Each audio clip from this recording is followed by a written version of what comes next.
Hombre, espero merecerme el aplauso al final. Bueno, muchas gracias, Quique, por tus palabras. Bien, yo no puedo decir eso de que agradezco a la organización que me haya invitado, porque formo parte de la organización, por lo que quiero en el momento inicial agradecer a Boris Cyrulnik, a Jorge Barudi y a Marjorie D'Antañán el que colaboren con nosotros. Para Fundación ISAN y para el programa Norbera es un privilegio y, bueno, pues públicamente me parecía correcto expresarlo. Sin más preámbulos, pues paso a exponerles mi presentación. La misma está dividida en 3 partes, a las que intentaré dedicar un tiempo equitativo. En la primera arrimaré un poco el ascua a la sardina de Norbera y hablaré de la necesidad de que existan programas específicos para adolescentes.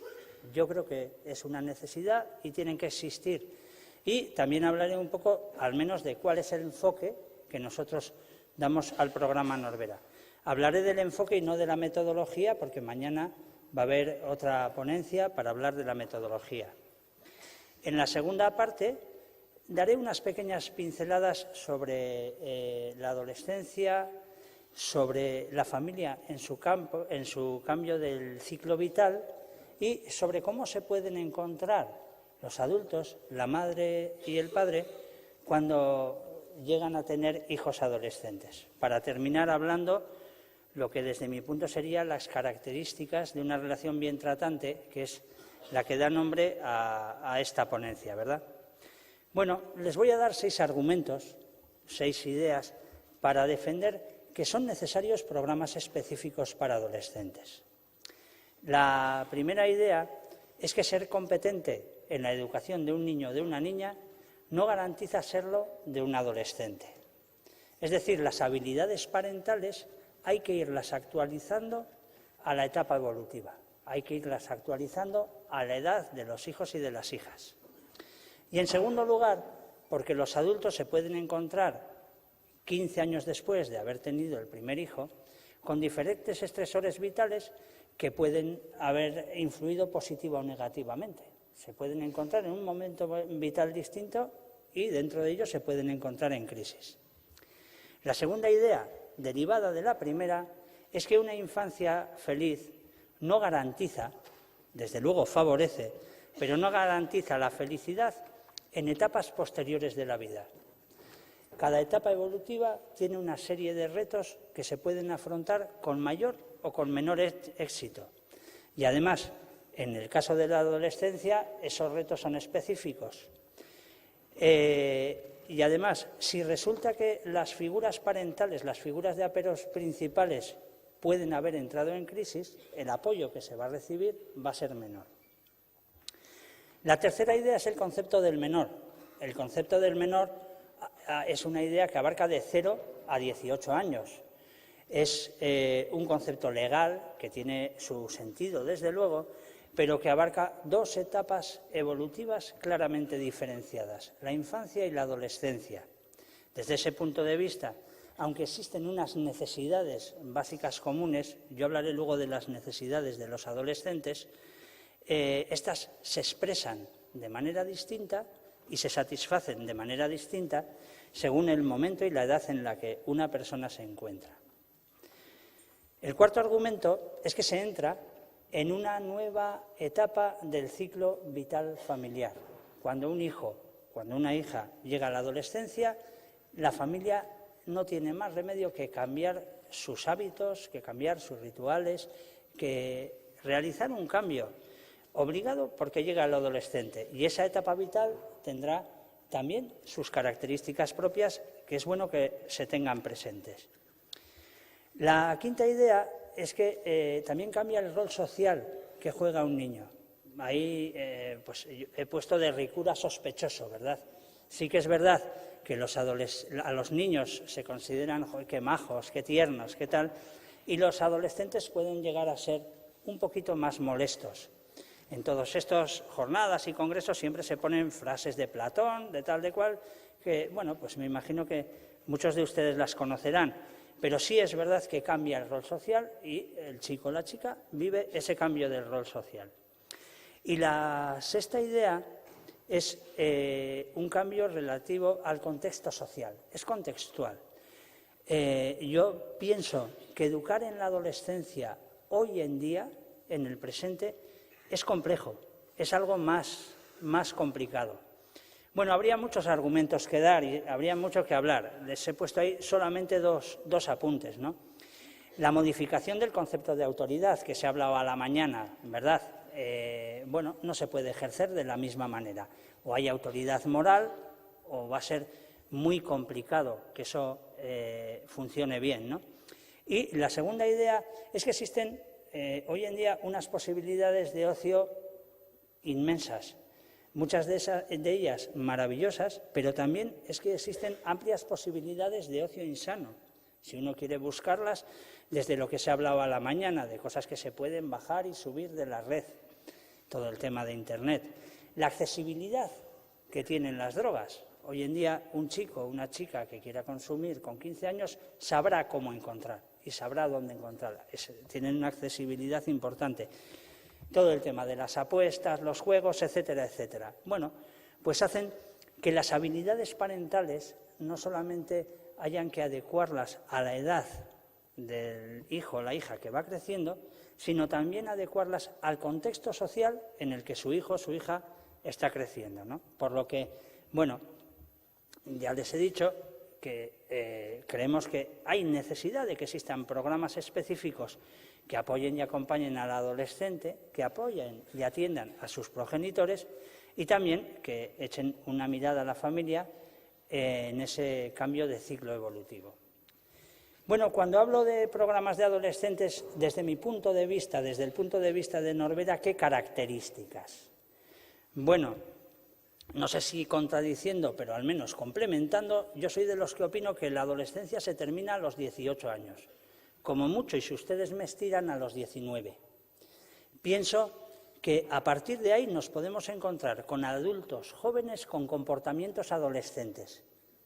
Pero creo que a la hora de intervenir, situarlos en programas de adolescentes es colaborar en esa prolongación un tanto artificiosa de la adolescencia. Con 24 o 25 años, desde un punto de vista evolutivo, yo creo que se ha dejado de ser adolescente, aunque se siga siendo un adolescente social, pero creo que lo debemos de tener claro en los programas. En segundo lugar, la participación del adolescente y de sus progenitores. Que acude exclusivamente el adolescente deja espacio sin atender. Y que acudan exclusivamente sus padres deja también espacio sin atender. Es verdad que se pueden aportar cosas, es verdad que se pueden aportar mejoras, pero a modo de enfoque yo creo que debemos tener presente la necesidad de atender al adolescente y a sus progenitores. En tercer lugar, que atiendan también las situaciones leves y moderadas. Esta mañana se ha hablado mucho del trauma y yo desde luego no tenía ninguna intención de entrar o enfocar mi exposición desde el punto de vista del trauma. Creo que existen los casos graves, creo que hay que atender a los casos graves, pero creo a la vez que no hay que dejar sin atender a los casos leves y moderados. Creo que la adolescencia tiene a veces una situación en la que los conflictos en la adolescencia, la solución del conflicto genera más conflicto que el conflicto en sí mismo. Y si no se trabajan las soluciones que a veces se dan a los conflictos, esos conflictos pueden tender a enquistarse. En cuarto lugar, un clima acogedor. Bueno, esto es una especie de caja desastre, ¿verdad?, de clima acogedor. Para mí, ¿qué es acogedor? Acogedor es normalizar. Normalizar es que no es vergonzoso tener dificultades con un hijo o con una hija, o tener dificultades con los padres. No es vergonzoso, no es que se sea ni peor ni mejor. Se tienen dificultades y hay que afrontarlas, ¿verdad?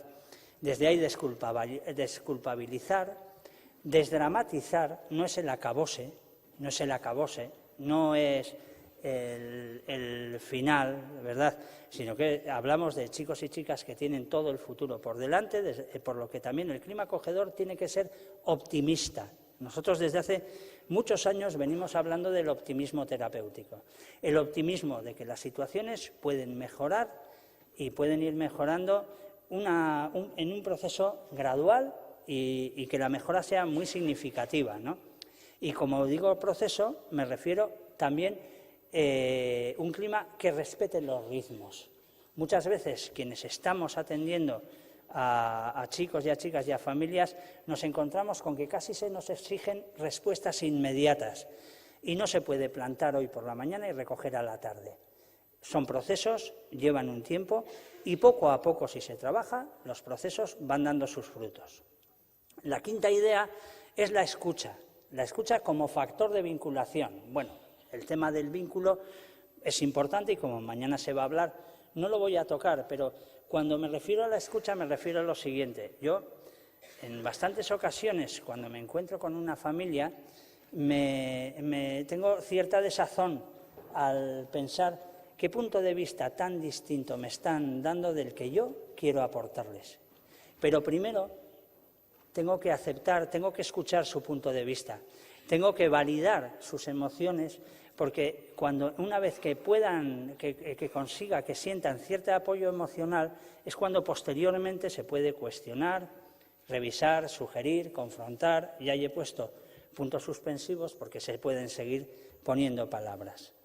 Y la sexta característica es que tenga un coherente andamiaje conceptual. Es decir, que todos los mensajes que se vayan dando de manera transversal se promueva la cultura de la corresponsabilidad, de los buenos tratos, y no lo he puesto aquí, pero luego viene de la comprensión empática. Es decir, creo que también hay que trabajar bajo esos ejes, bajo ese prisma, ¿no? Promoviendo una cultura de los buenos tratos. Esa coherencia interna, la primera idea de promover la comprensión, yo diría que padres y madres tienen que entender los comportamientos o muchos comportamientos de sus hijos en clave de adolescencia. Bueno, esta es una expresión que Jaume Funes la usa mucho y nosotros se la hemos desgastado, pero es verdad, en clima de adolescencia. También es verdad que el menor tiene que empezar a comprender en qué situación vital se encuentran sus progenitores. Ayudar a comprender permite el desarrollo de la empatía, favorece el desarrollo de la empatía y la superación del egocentrismo, que es una de las características de la adolescencia, ¿no? Coherencia significa también la necesidad de la implicación parental. Nosotros solemos decir, bueno, pero la familia se tiene que implicar. Ahora bien, ¿para qué? Yo he marcado 4 puntos, que además los marco, les hubiera puesto números, pero se me olvidó, de forma gradual. En primer lugar, tiene que revisar cómo interactúa frente a los retos del adolescente. Mucha gente viene a contar, mi hijo hace, mi hijo tal, bueno, vale, de acuerdo, ya me ha contado qué hace su hijo o qué hace su hija. Me gustaría saber cómo responde usted a esas situaciones. En segundo lugar, cómo se comunican en la familia. La comunicación es importantísima y luego hablaré algo de la comunicación. Pero hay familias cuyo nivel de comunicación no está todo lo correcto que debería de estar, ¿no? La tercera idea es cómo es la relación entre los padres, cómo se lleva la pareja. Dar ese salto de yo vengo aquí porque mi hijo y acabamos hablando de cómo nos llevamos nosotros. Pues sí, es importante dar ese salto. Y cómo se llevan, convivan o estén separados. Y la cuarta idea sería también revisar cómo está cada adulto a nivel personal. No es lo mismo estar deprimido o no estar deprimido, estar iba a decir otra palabra, o estar bien, ¿no? Sin esperanza iba a decir, o estar bien. Hay que revisar también cómo se encuentran los adultos. Y sobre eso también volveré a hablar un poco más adelante y, desde luego, transmitir el mensaje de los buenos tratos. Para terminar esta primera parte, y pensando que no se les hiciera muy cansado, me va a permitir contarles un chiste, que en ocasiones cuento yo a algunas familias y unos padres y madres. Y es que a mí me contaron de pequeño que Dios creó a Adán y Eva, los pusieron en un paraíso y les dijeron, lo único que les dijo, oye, el paraíso se estaba muy bien, no comáis de la fruta del árbol prohibido. Y entonces le digo a las familias, mire, si no obedecieron ni a Dios, ¿cómo iban a pensar ustedes que no iban a tener algunas dificultades? ¿Cuál es el mensaje del chiste? Este chiste tiene 2 mensajes. La primera es que existen unas dificultades de manual de adolescencia, la pertenencia y la separación, el alejamiento emocional, la rebeldía, el cuestionamiento de hábitos y lo que hay escrito, y como luego hablaré de adolescencia, seguiré. Con lo cual es necesario, ya he dicho, interpretar los conflictos en clave de adolescencia, para lo que es importante que ayudemos a las familias a que conozcan la etapa evolutiva de la adolescencia. Para que es importante que hablemos de la etapa evolutiva de la adolescencia, porque a través del conocimiento surge la comprensión.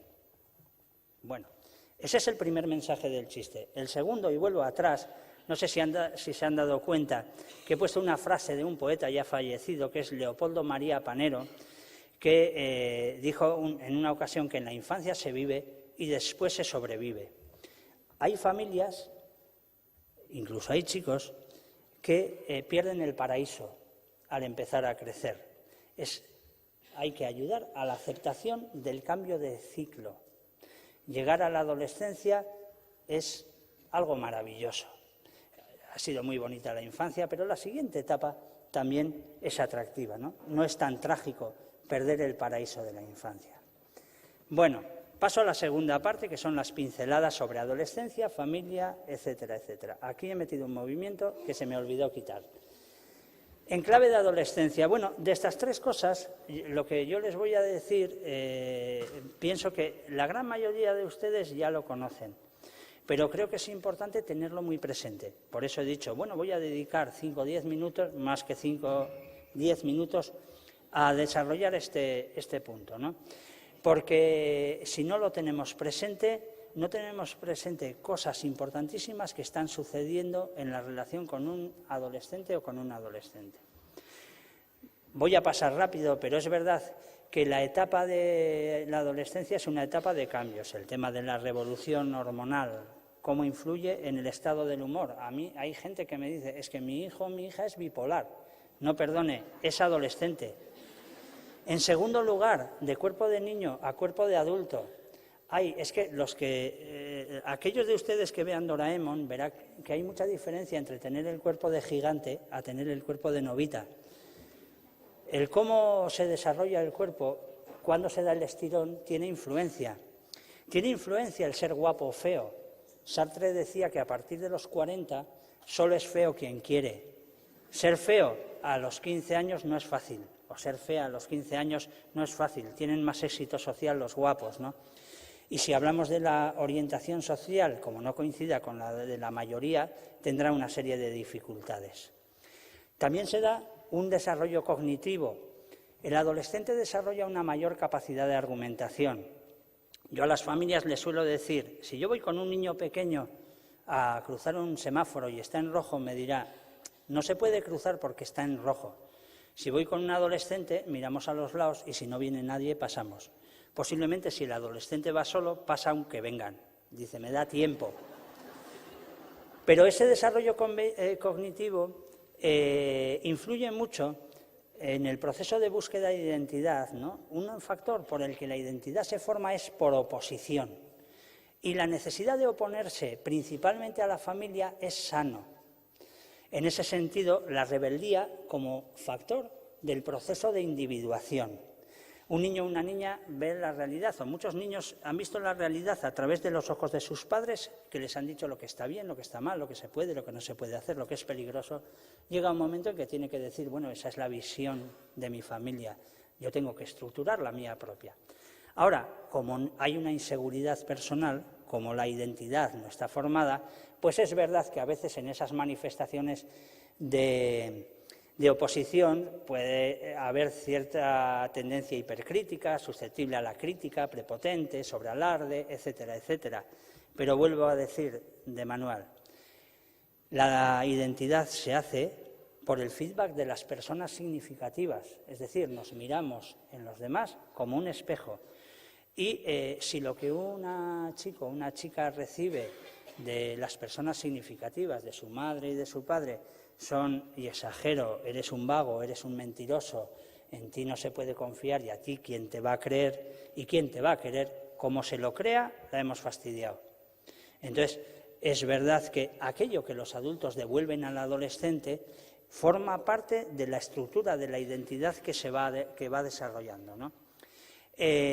También por imitación se prueban identidades, se experimentan identidades, como hablábamos esta mañana, ¿no? Y hablábamos también, no hemos hablado, pero bueno, podríamos entrar en el tema del grupo de amigos, pero voy a intentar ceñirme al tiempo. Bueno, aquí les pongo algunas otras claves de un libro que es Historias de la Adolescencia, de Andolfi y Mascelani. Un libro interesante, pone más claves, pero yo he resumido en 8, o he apuntado 8 de ellas. Primera idea, la adolescencia no es una enfermedad. Hay gente que piensa, cuando lleguen a la adolescencia eso va a ser, que no es ninguna enfermedad.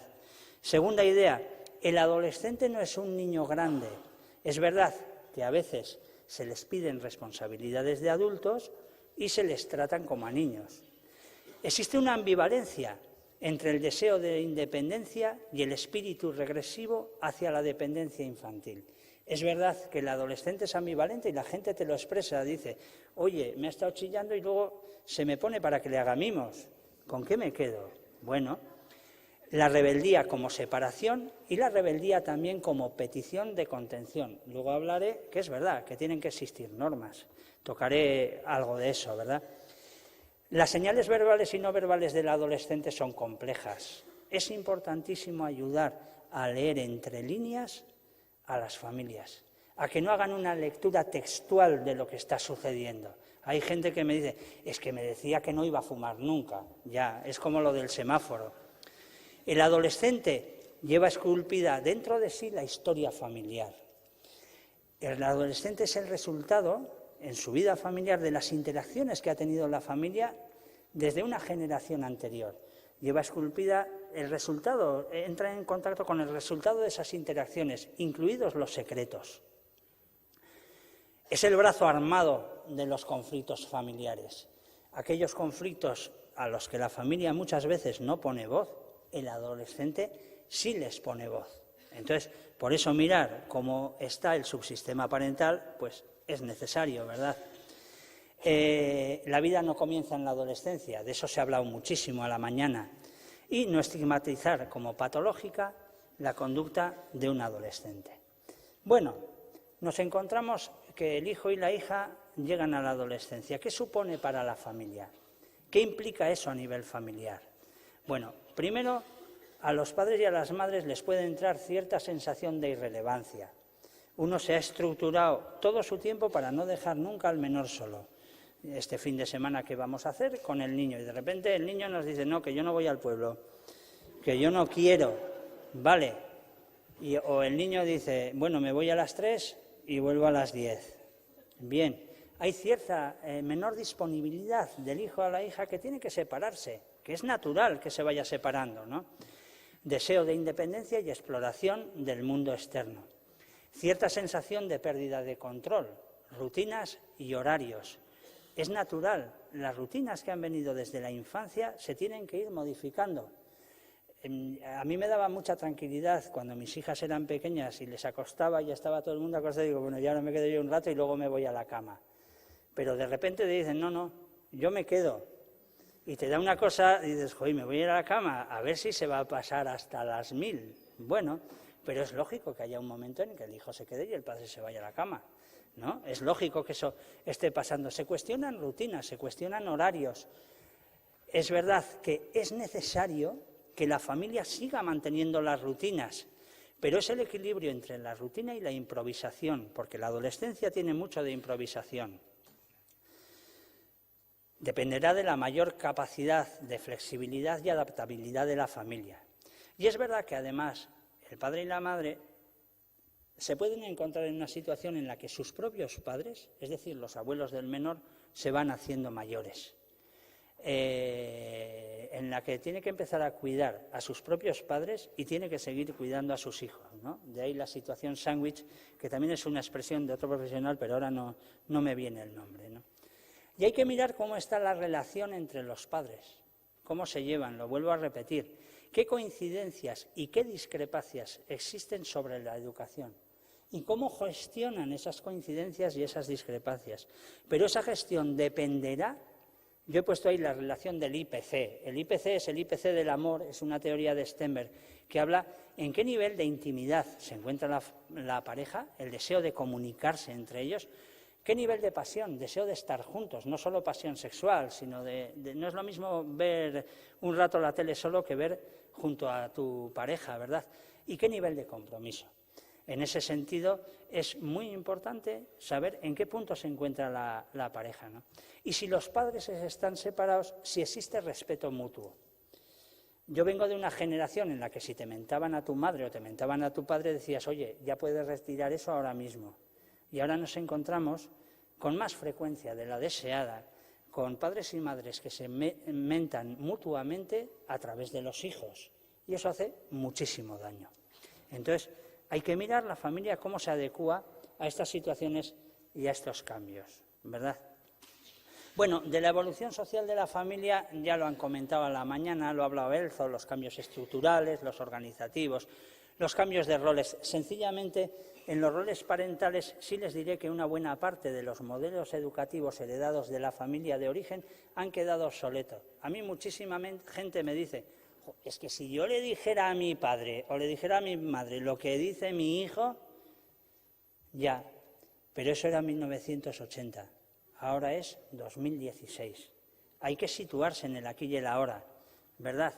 Entonces, es verdad que hay que ir resituando ciertos nuevos modelos de parentalidad femenina y masculina, ¿verdad? Bueno, ¿y cómo se pueden encontrar los progenitores? ¿Están en crisis? Bueno, la crisis de la mediana edad es una combinación de varios factores, ¿no? Primero no por orden, sino por ir enumerando uno y luego otro, ¿verdad? Trabajo y profesión. ¿Se encuentran desencantados de metas no alcanzadas? ¿Cómo se encuentran en el trabajo? Es que a veces uno se encuentra con gente de 48 años que dice, tengo unas ganas de jubilarme, y uno piensa, oye, pues te quedan 19, se te van a hacer eternos. ¿Cómo se encuentran como pareja? ¿Están en crisis? ¿Se sienten solos? ¿Cómo se encuentra? ¿Cómo se encuentra el adulto? Es importante saber cómo se encuentra el adulto, ¿no? ¿Cómo están llevando la maduración de los hijos, la ruptura de esa dependencia emocional? Les pongo un ejemplo que luego no me dará tiempo. A mí mucha gente me dice, es que mi hijo no me coge el móvil o mi hija no me coge el móvil. Yo digo, es que yo tampoco se lo cogería. Es que si yo estoy a las 2 de la mañana con mis amigos dando una vuelta por lo viejo y me han dicho que vuelvo a las 3, me suena el teléfono, miro y digo, ostras, mi padre, para decirme, va todo bien, acuérdate que a las 3 tienes que estar en casa. ¿Cómo voy a coger el teléfono, verdad? Se está rompiendo esa dependencia emocional. ¿Cómo se llevan los duelos? ¿Cómo se lleva la vejez o la muerte de los padres? ¿Y cómo se llevan también los cambios físicos relacionados con el envejecimiento, ¿no? Parece que solo está de moda ser joven. Una vez que uno deja de ser joven, ya la ha fastidiado, ya está de moda. Bueno, ¿cómo se están llevando esos cambios físicos, verdad? ¿O existe un deseo de eterna juventud, una búsqueda de metas, todo lo que pone ahí, o abuso de alcohol, o fuman cannabis los padres, que por cierto, más de 80 millones de europeos se han fumado un porro? ¿En qué situación se encuentran los adultos, ¿no? Bueno, son cosas que hay que mirar. Vale, 15 minutos me dice, es que voy clavado. Es verdad. Bien, entonces, familias con hijos adolescentes, características de una relación bien tratante. Bien, entramos en la tercera parte. Entramos en la tercera parte de esta exposición, ¿verdad? No podemos olvidar que es responsabilidad de las madres y de los padres seguir educando. No podemos olvidar que no tienen que ser negligentes con esa función. Y se ha dicho tradicionalmente que la educación pivota sobre 3 ejes.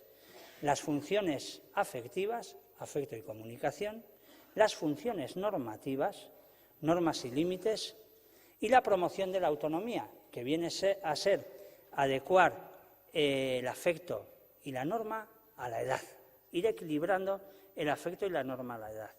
Pero es verdad que hay que ejercer esas funciones respetando y atendiendo a las necesidades del o de la adolescente. Hay que cubrir las necesidades del hijo y de la hija. Necesidades afectivas, necesidades a nivel de normas y necesidades también a nivel de promoción de autonomía. Para lo que es necesario, y pongo necesario ahí en un color distinto, un buen trato parental. Pongo necesario porque si se trata mal, se educa mal. Yo en esa me parecería una afirmación tajante. Si se trata mal, se educa mal, ¿no?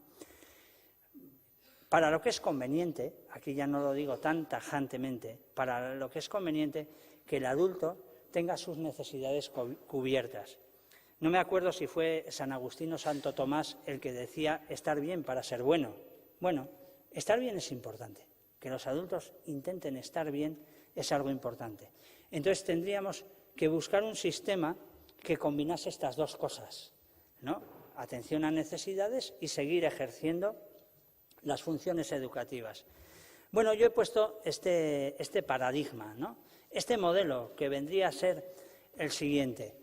Los ejes educativos que están arriba dependerán de si las habilidades parentales, que están a su derecha, se están actualizando correctamente al momento evolutivo y al contexto.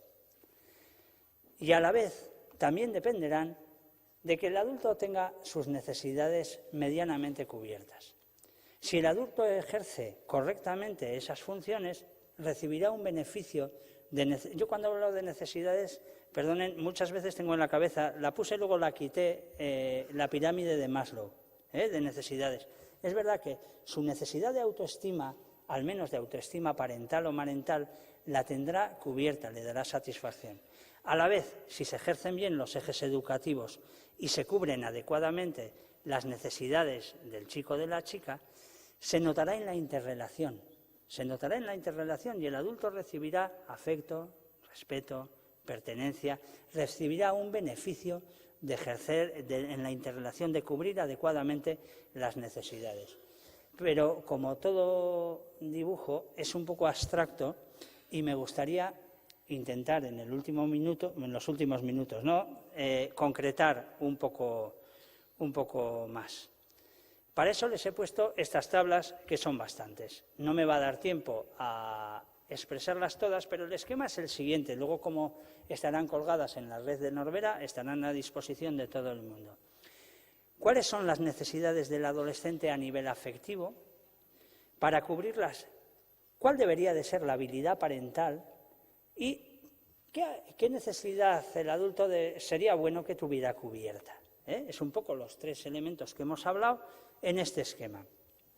Esto requiere una lectura horizontal, pero para que entiendan, voy a hacer una lectura vertical, por lo menos, de las necesidades del adolescente a nivel afectivo. Desde luego no es exhaustivo el trabajo, pero bueno, es marcar algunas que me parecen importantes. ¿Qué necesita un adolescente a nivel afectivo? Saber que su madre y su padre están ahí, saber que están ahí, sentirse querido y aprobado, sentirse escuchado y comprendido. Necesita modelos adecuados. Si no se ejerce, si no es un modelo adecuado, la autoridad moral tiende a desaparecer. Necesitan una lectura posibilista de la realidad, que no digan que esto es un valle de lágrimas y que para vivir así más valdría no haber nacido, que no transmitan eso los adultos. Necesitan aceptar su cuerpo y su propia orientación sexual. Y necesitan también, aunque den la impresión que no, sentirse protegidos. Sentirse protegidos.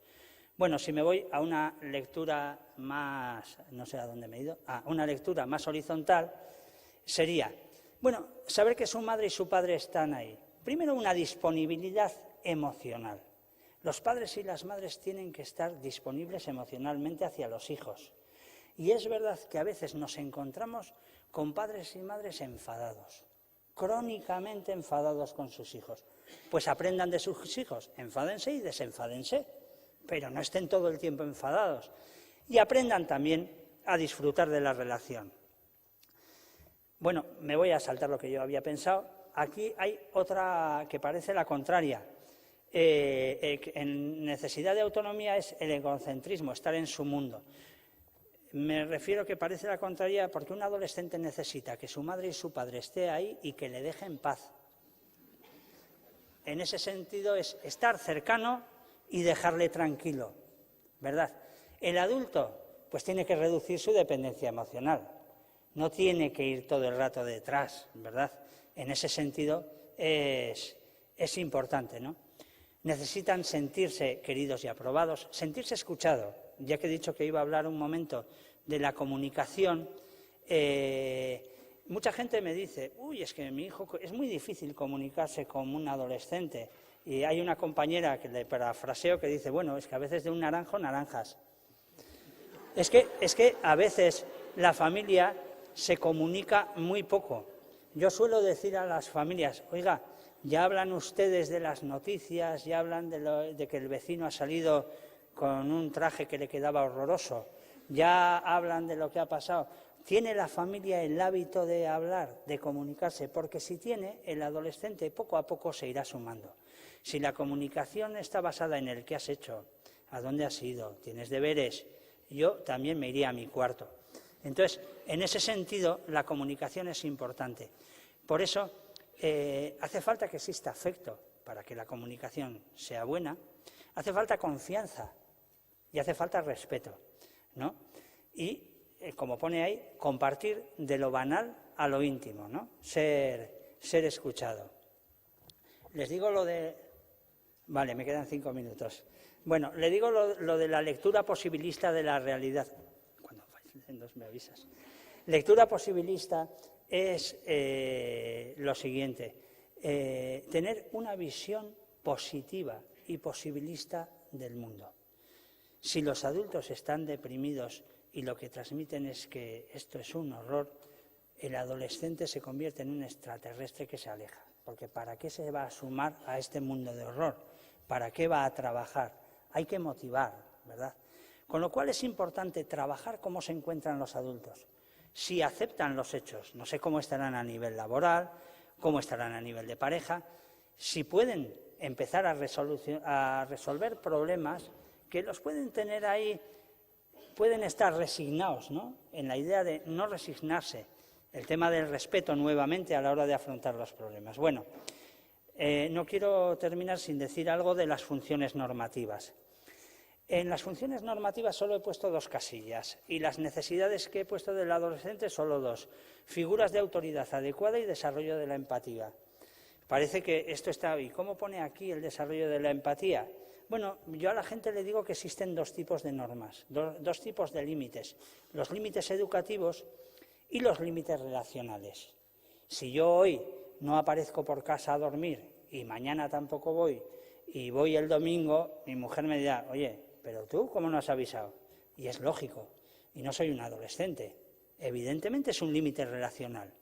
Los límites educativos dependen de la autoridad moral, no tienen que ser ni sobreprotectores ni desprotectores. ¿Qué necesita el adulto para ejercer límites? Seguridad y confianza en sí mismo. Primero, priorizar las normas. Siempre se dice priorizar las normas. Los nos tienen que ser pocos. Yo soy partidario de pocas normas, pero soy partidario de las que son. Si se dice un no, no es un quizás. Un no es ni soñando. Ahora bien, cuando se dice un no, lógicamente el hijo y la hija que tenía ilusión por hacer algo que a nosotros nos ha parecido que ni locos, se frustra y entonces se va, da un portazo. ¿Y cuántos adultos van detrás diciendo, pero no te das cuenta, pero no te das cuenta? Los chavales nos dicen, me rayan, y tienen toda la razón. Y tienen toda la razón. Nos encontramos con familias que explican y reexplican y reexplican y reexplican 7.000 veces la misma cosa. Permita usted que se enfade con él y soporte usted, ¿verdad? Tolere usted la frustración de que su hijo o su hija se enfade con él, con usted. Ya se pasará, ¿no? Y he puesto aquí bueno, a mí me dicen que siga, yo sigo.